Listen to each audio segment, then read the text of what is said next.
So if you guys are watching this video, you may have just clicked over from my previous video where I was going over the cheapest upgrades you can get for your mountain bike. If not, go ahead and click on that one. But in today's video, we're gonna be talking about some of the most essential upgrades you can do, things that will really change the way your bike performs on the trail, and upgrades I think every mountain bike should have, starting with tubeless tire conversion, moving on to tires, what type of tires you should choose for your bike, and then upgrading your brakes or the rotors on your brakes to really get your bike not only riding good, but stopping good as well.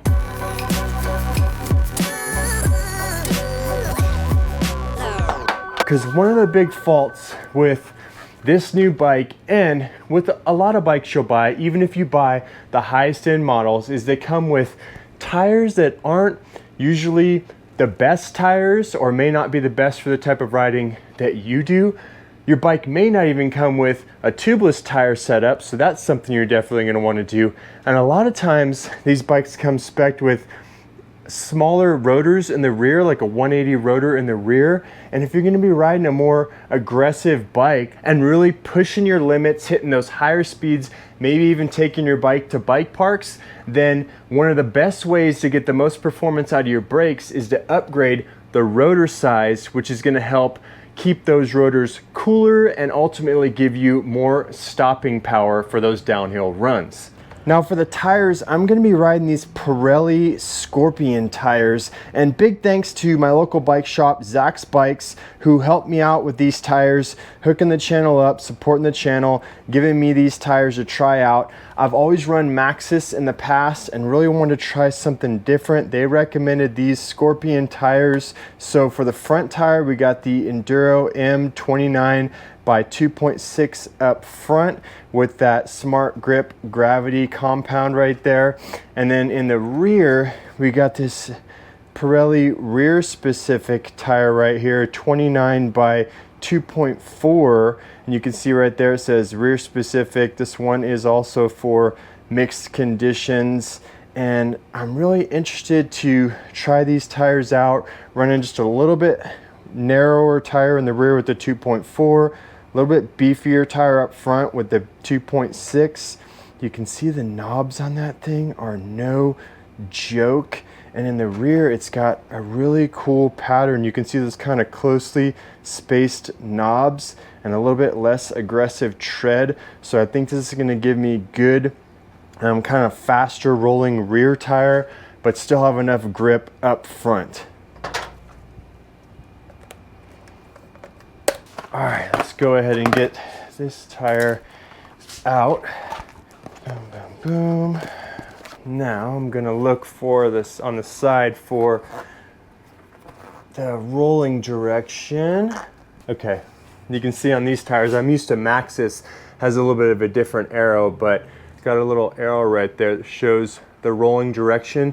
So what I like to do to make sure I don't set up my tires the wrong way is I just kind of stand facing the bike with the disc, the brake rotor, I'm sorry, in the right side. I kind of face the right way, line this up, so that way I know that I got the tire in the right direction and I don't mess up and mount this thing backwards.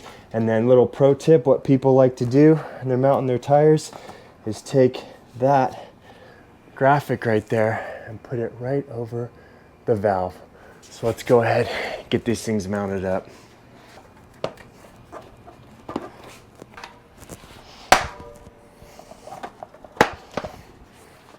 It's funny, I can feel the difference in the casing in this tire when compared to the Maxxis tires I'm used to feeling.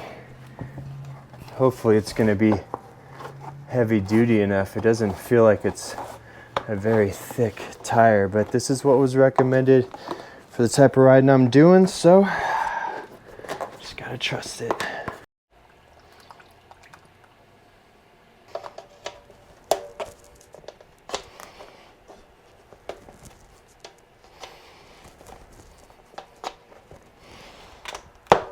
Now this is the first time that I've used this Bontrager pump right here. This is the flash charger pump from Bontrager, and this is gonna allow me to get this tire popped onto the bead without having an air compressor, which I do not have and probably should get.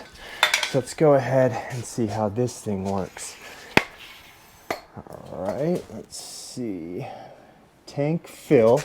Okay, so it's got a knob right there on the side where you can fill the tank, and then I'm gonna go ahead and end up releasing the tank. All right, so tank fill. Got it flipped to tank fill. Let's give you guys a view of what I'm looking at right here. You can see it's pumping it up right there. All right, so we're gonna go all the way up to about, oh shoot, man, that thing fills up quick.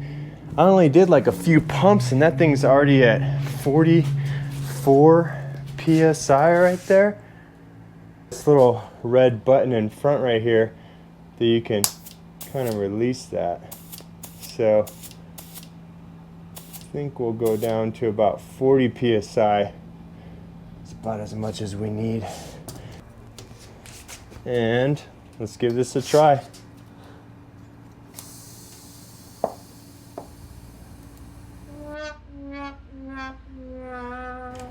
So I was using the wrong switch.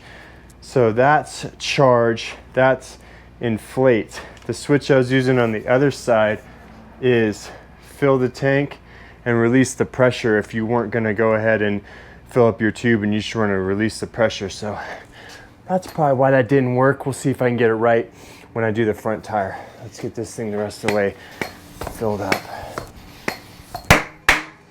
Woo!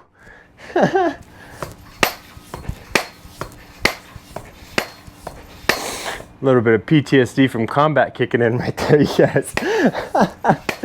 Oh gosh. I'm an Army vet, I'm sorry. Too much. All right, so I got this tire up pretty dang high. What I was looking at right there as I went ahead and pumped on this tire is I was looking at this line right here along the edge to try and see if it was even.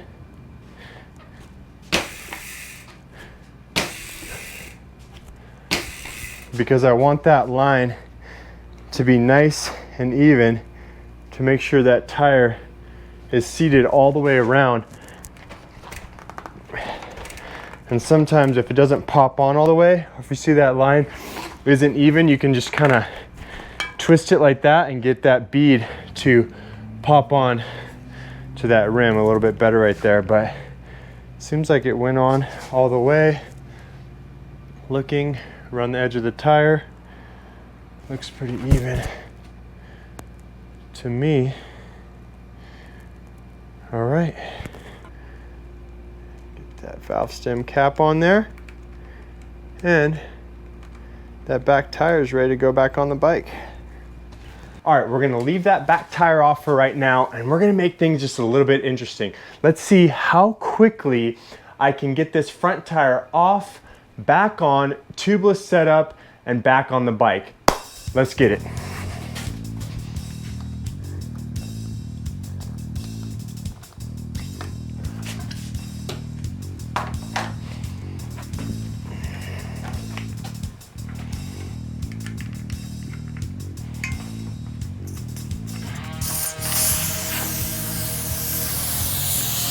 Trying to keep all my pieces and parts together while I'm doing this as well.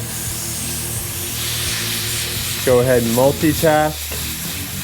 Getting that valve stem pulled off as I'm releasing the air.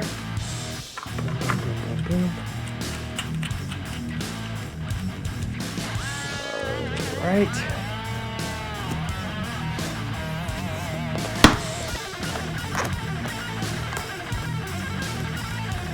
Oh man, he's buckling under pressure, folks. Ah, let's go. Get that off. Ah. Oh no, he didn't get the tire prepped. He's got to cut that thing as well. Ah.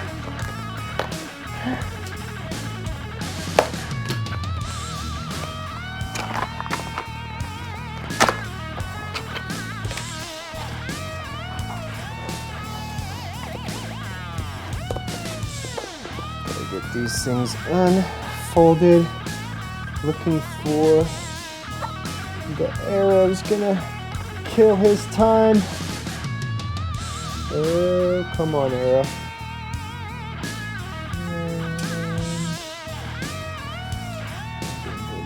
And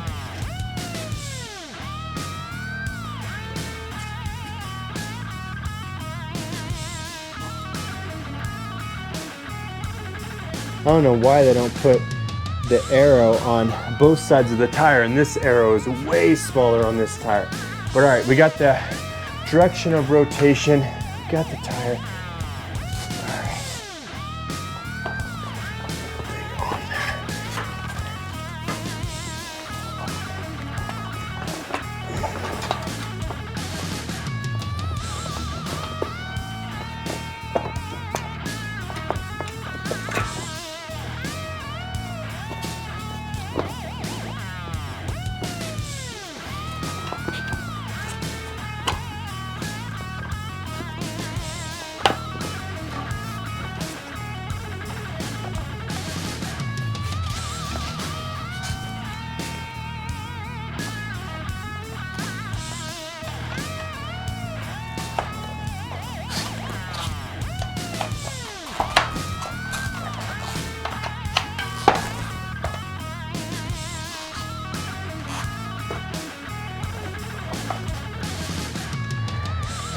There we go.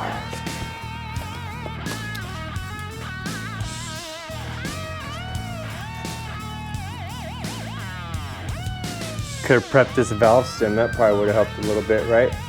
That's okay.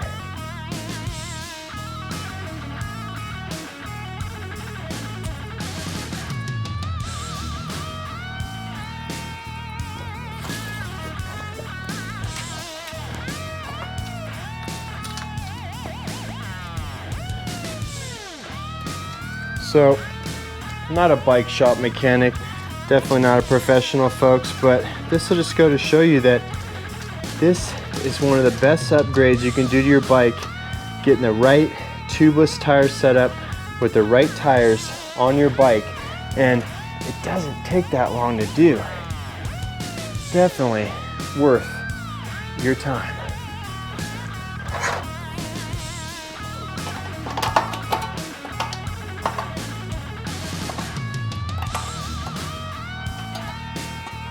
That's just a little bit tighter.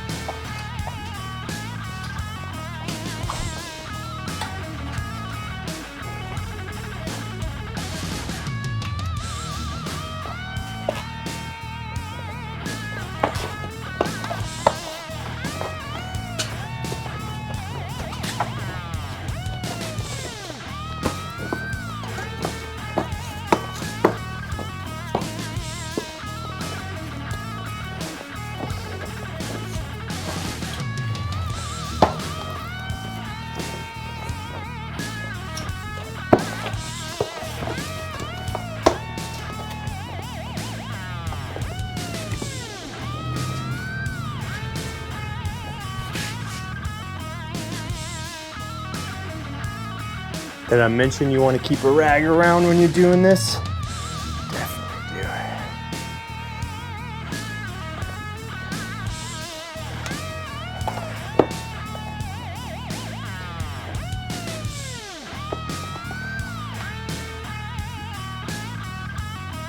I can rotate that sealant around.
inflate switch is not working on my pump. Oh no, he's having to go manual.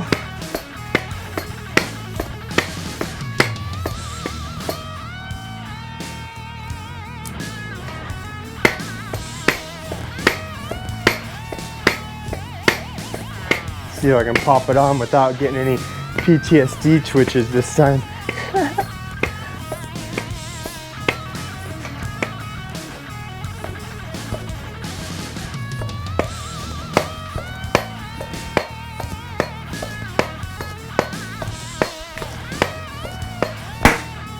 There we go.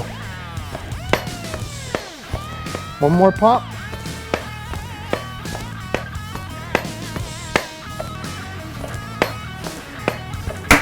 There we go.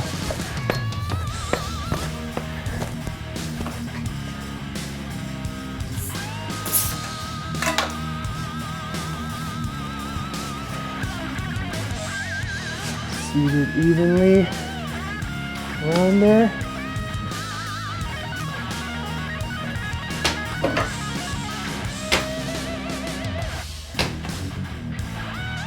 Sometimes you get an extra little pop that way if it's not seated on there all the way.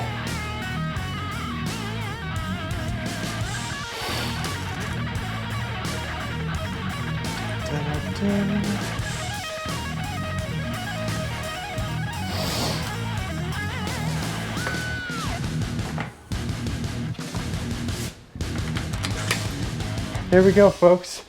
That didn't take too long.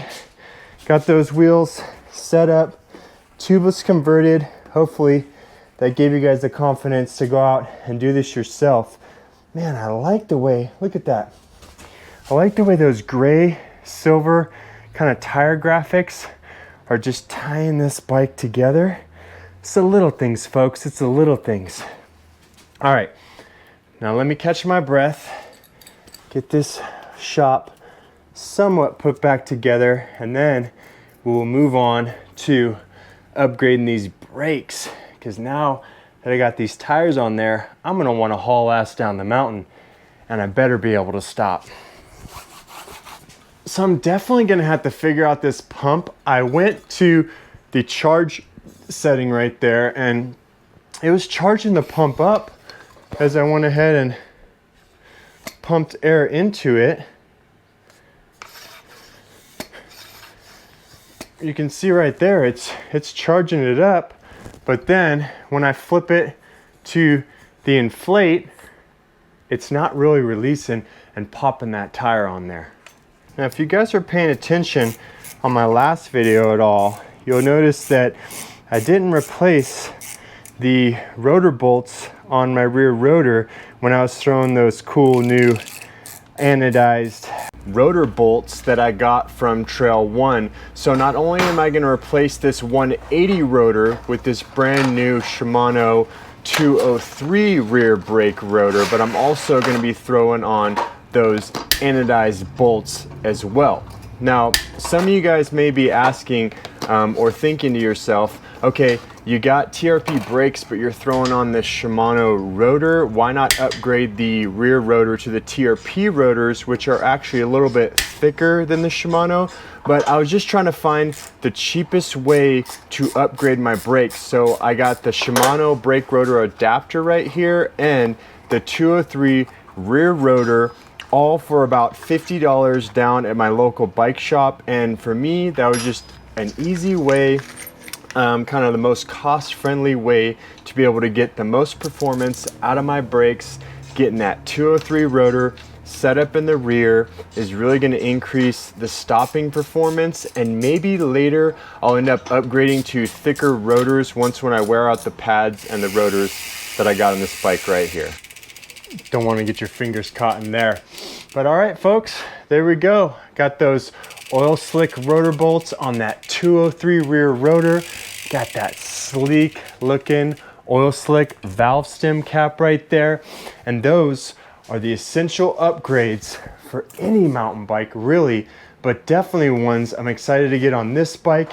Those new Pirelli tires with that rear tires, 203 rotor in the rear, and that awesome front tire right there. can't wait to try these out. Got links down in the descriptions. Go ahead, check those out if you guys want to support the channel. But most importantly, get stoked, go ride, and have some fun, people.